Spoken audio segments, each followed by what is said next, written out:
Pois bem, pessoal, vou trabalhar aqui então com estilos de layer. Dá para fazer umas coisas bem interessantes.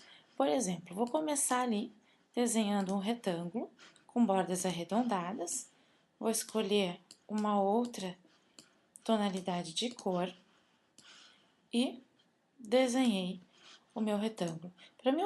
Para mim conseguir ver melhor a sombra que eu vou colocar no fundo, eu vou colocar aqui uma cor um pouco mais escura que esse fundo, né? Então, vou tá colocando ali um tom de azul.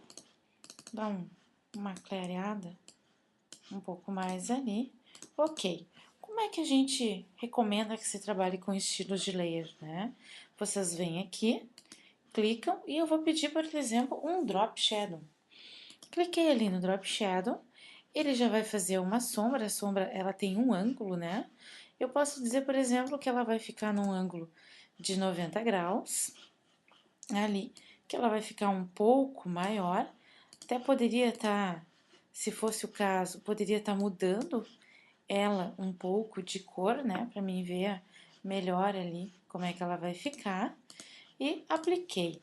Deixa eu só restaurar, acho que o branco vai ficar melhor de cor de fundo.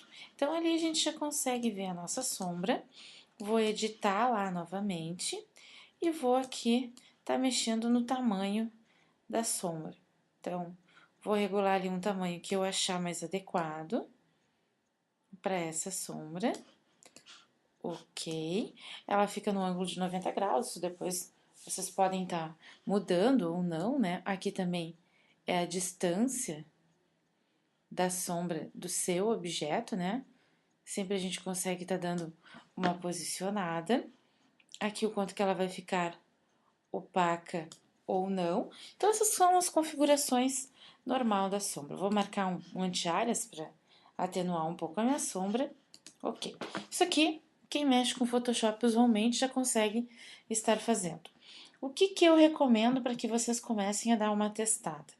Quando a gente clica com o botão direito do mouse em cima da opção Effects ali, ou seja, o efeito para layer drop shadow, quando eu cliquei com o botão direito, aparece a opção para mim Create Layer, ou seja, aquele efeito, quando eu clicar aqui, ele vai se converter, ele vai ser reproduzido como uma layer. O que isso me possibilita? Possibilita que eu tenha uma maior autonomia.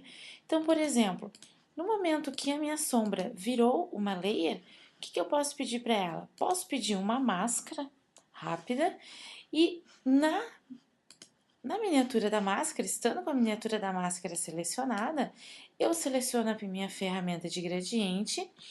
Vou marcar aqui primeiramente o gradiente radial e na miniatura da máscara eu vou clicar e arrastar, ok? O que aconteceu com o meu gradiente radial? Ela some completamente. Então eu já sei que, por exemplo, para esse tipo de efeito, ó, eu não consigo enxergar a minha sombra. O que eu posso estar fazendo? Eu posso estar marcando, por exemplo, o refletido. Miniatura da máscara de novo, cliquei e arrastei. E olha ali o efeito que ele me deu. Como ele é um refletido, vai aparecer só o que está no branco, né? Então, cliquei e arrastei. Quanto mais eu dou essa extensão, mais expansiva ela vai ficar, né? Então, isso aqui é um ajuste que vocês podem ir acertando. Como eu tenho na layer, depois eu só dou uma deslocada. A mesma coisa vale para o linear. Posso selecionar o gradiente linear, clicar e arrastar. Ele pode ficar para cima. Se eu fizer o inverso, ele vai ficar ali para baixo.